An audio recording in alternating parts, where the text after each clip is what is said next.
Muito bem, nós estamos aqui hoje, dia 29 de maio de 2025, na Catedral Arquidiocesana de Campinas, com o Padre Caio, o cura da Catedral. Muito obrigado por nos receber, nós somos alunos do terceiro ano do curso de Teologia da PUC Campinas, e nós gostaríamos de contar um pouco da história da Catedral, um pouco desse bem, tanto espiritual como cultural da Arquidiocese de Campinas. E, para começar, eu gostaria de perguntar há quanto tempo o senhor está aqui na Catedral, fazendo esse papel de cura, de administrador desse bem tão rico da Arquidiocese. Olá, Vitor, William, Gabriel, que estão aqui conhecendo, fazendo esse trabalho aqui na Arquidiocese, no curso de Teologia da PUC. Então, eu tomei posse como cura, como pároco aqui no dia 19 de setembro de 2021. Então, portanto, eu já fiz 3 anos de pároco, de fazer esse trabalho difícil, que é administrar esta Catedral Metropolitana de Campinas. E como um bem cultural também, né? Eu gostaria de saber se a Catedral é reconhecida oficialmente por algum órgão, né? Como um patrimônio histórico. E quais são os órgãos, né, que, por exemplo, na nossa cidade de Campinas, que validam, né, esse título como um bem cultural? A Catedral Metropolitana começou a ser construída em 1807.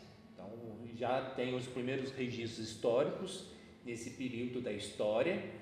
Antigamente era a paróquia Nossa Senhora da Conceição, que ficava onde é a Basílica Nossa Senhora do Carmo.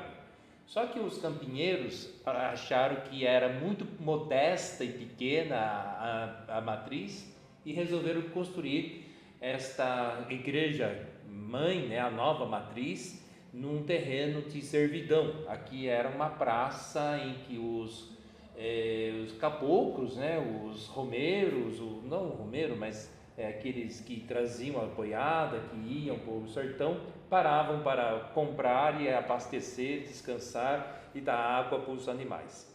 E em 1883 foi finalizada esta igreja, que tem um estilo interno neobarroco e um estilo externo neoclássico. Então, ela é reconhecida assim por 3 órgãos como prédio tombado, prédio histórico. Primeiro órgão, do município, que se chama Contepac. Então, Contepac tombou, eu tenho os documentos também, eu posso até passar para vocês, eu tenho isso em arquivo digital. Depois nós temos um segundo grau de tombamento, um tombamento estatual, que é o Contefact, né, que também tombou esse prédio. E o terceiro órgão também que tombou esse prédio, que é o Infam, que é um órgão já federal. Eu estou tramitando agora um processo de colocar os extintores, quer dizer, executar o APCB, que é o Sistema de Combate a Incêndio na Catedral. Então, eu já encaminhei para o Contefact as intervenções que nós iremos fazer. Eles são muito rigorosos, eles não querem algo evasivo, agressivo, que tira, até eu vou ter que passar tubulações de cano, colocar sprinter, chuveiro, detector de fumaça, refazer toda a elétrica da catedral. Então é muito delicado trabalhar com um órgão como o Contepac. Maravilha. E nesse processo, padre, de cuidado com a catedral, né? Por exemplo, esse processo do AVCB é uma parte que mexe com a estrutura. Recentemente, a catedral passou por alguma reforma, algum processo de restauração? Bem, eu gosto de uma expressão latina, mas que não é muito católica, né? É mais ou menos luterana, né? Iglesia semper reformanda, né? Sempre tem que fazer a reforma, fazer um restauro, uma coisa. Então, assim, ela foi inaugurada no dia 12 de dezembro de 1883. E quando a paróquia Nossa Senhora da Conceição virou a catedral, o bispo Tom Barreto, acho que o Tom Barreto, se eu não me engano, ou Tom Neri, acho que é o segundo bispo, já fez uma intervenção na catedral. Já tinha feito uma intervenção, né, mudou um pouco a disposição, né, onde era o Santíssimo era nessa capela, onde é o Senhor dos Passos. Então colocou lá onde onde foi uma das sacristias. Nós tínhamos 2 sacristias na época. Então a primeira intervenção em que se construiu a cripta, que fizeram o apóbata, foi em 1923 ou 23, 1923 foi a primeira intervenção grande em que construiu a cúpula, fizeram a cripta, mudaram a disposição da catedral, até mesmo algumas coisas históricas foram mudadas. Depois passou um grande tempo sem nenhuma intervenção grande, até o cônego Álvaro, que fez toda uma intervenção no forro. Foi uma intervenção que teve apoio teve o apoio da Lei Rouanet, né? Conseguiu uma verba muito grande da Petrobras, do Banco do Brasil. Foi trocado todo o forro, que eu me lembro quando eu era seminarista, tinha uma rede que ficava entre o forro e a Assembleia, porque o forro estava caindo em cima das pessoas. Então o cônego Álvaro foi aquele que fez a grande intervenção. Então foi o forro que ele mexeu, e começou a mexer também na fachada da catedral. Porém, teve alguns intempéries, imprevisto, né? O cônego Álvaro era um homem de muita força política, porém ele confiou a um arquiteto, um engenheiro que agiu de má fé. Teve também um imprevisto com a empresa, que é a Concrejat, que superfaturou um pouco a obra. Então a gente está numa briga jurídica em torno de 2 milhões. A gente está com uma briga jurídica, não sei se isso vai ser publicado, né? Mas é um processo público, então não vejo o que esconder. Então eu tenho uma briga jurídica de 2 milhões.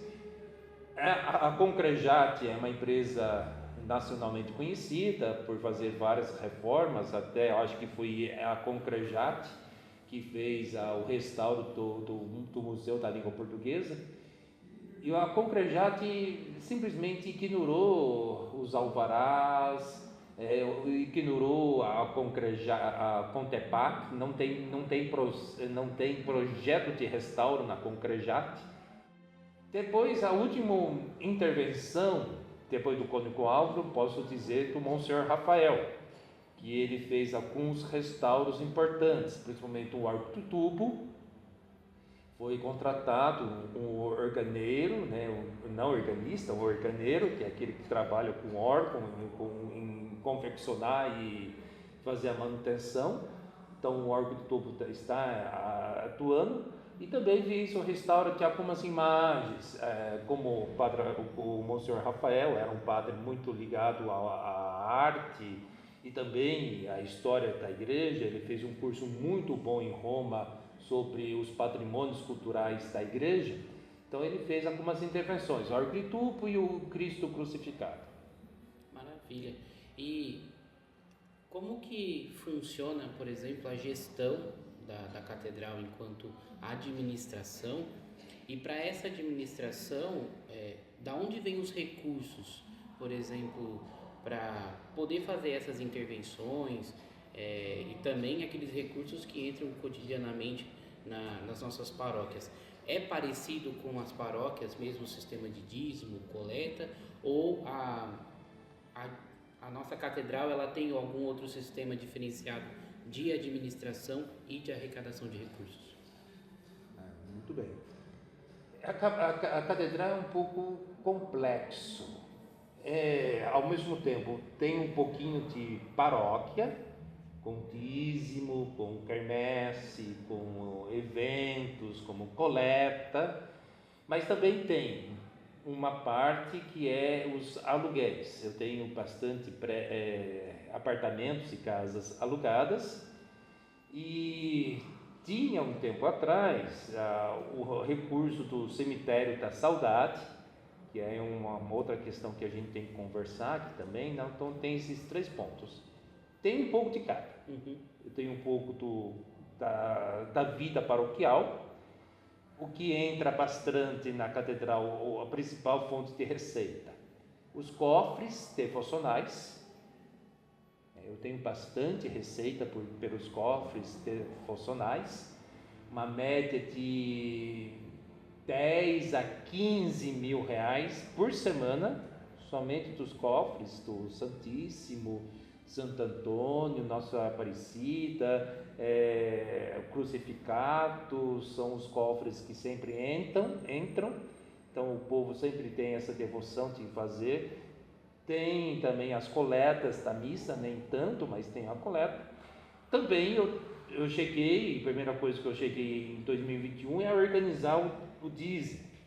Então não tinha uma pastoral do dízimo, tinha uma família que tomava conta da catedral literalmente. Então fui aos poucos colocando ela para fora e organizando com o pessoal novo que queria fazer um trabalho sério e transparente. Então eu tenho também alguns eventos, jantares, almoço, quermesse. Agora em julho vamos começar uma pequena quermesse em frente da catedral, imagina, né? Mas é um pouquinho diferente. A catedral funciona de dia, de segunda a sexta de dia. Então a quermesse funciona no horário que o povo pode vir. Eu não tenho quermesse domingo à noite, ou sábado à noite. O sábado à noite aqui é um perigo, né? Então eu tenho essas fontes de recursos. Também tenho como fonte há um bom tempo, que é as corridas que estou fazendo na Padureira, tem um muito bom resultado financeiro. Talvez algumas paróquias, como a paróquia do Padre César, lá no Matão, ou até o Elias Fausto também, que quer também organizar uma corrida. Então, se você trabalhar bem, também está um bom fronte de lucro. Então, esses eventos paroquiais. Eu tenho 14 imóveis. 14 imóveis. O que são esses imóveis? Apartamento, casa, mais apartamento residencial, um comercial, e eu administro também os 14 imóveis, sem falar das casas paroquiais em que eu moro, que o Padre Carlos e o Padre Lima moram. Então eu tenho também imóveis invadidos. Eu tenho 3 casas invadidas em Santa Bárbara. Não, eu não tenho, a igreja que tem, né? Se eu tenho 3 casas, estaria contente, né? Até a vida diária da catedral é uma vida bem dinâmica. Eu tenho bastantes funcionários. Eu tenho só na secretaria, então eu tenho 4 funcionários, um que faz a administração dos bens, a contabilidade, um que faz o arquivo, um que cuidaria do cemitério e um para atender. São 4 pessoas.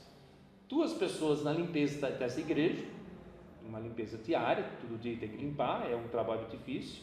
Uma pessoa na manutenção, 2 pessoas na segurança, então eu tenho que ter segurança 12 horas por todo dia. Então eu tenho 2 funcionários que fazem 12 horas por 36, ou seja, um trabalha, o outro dia eu foco, trabalha o outro, e aí vai ao longo da semana. Então, muito obrigado, viu, Padre?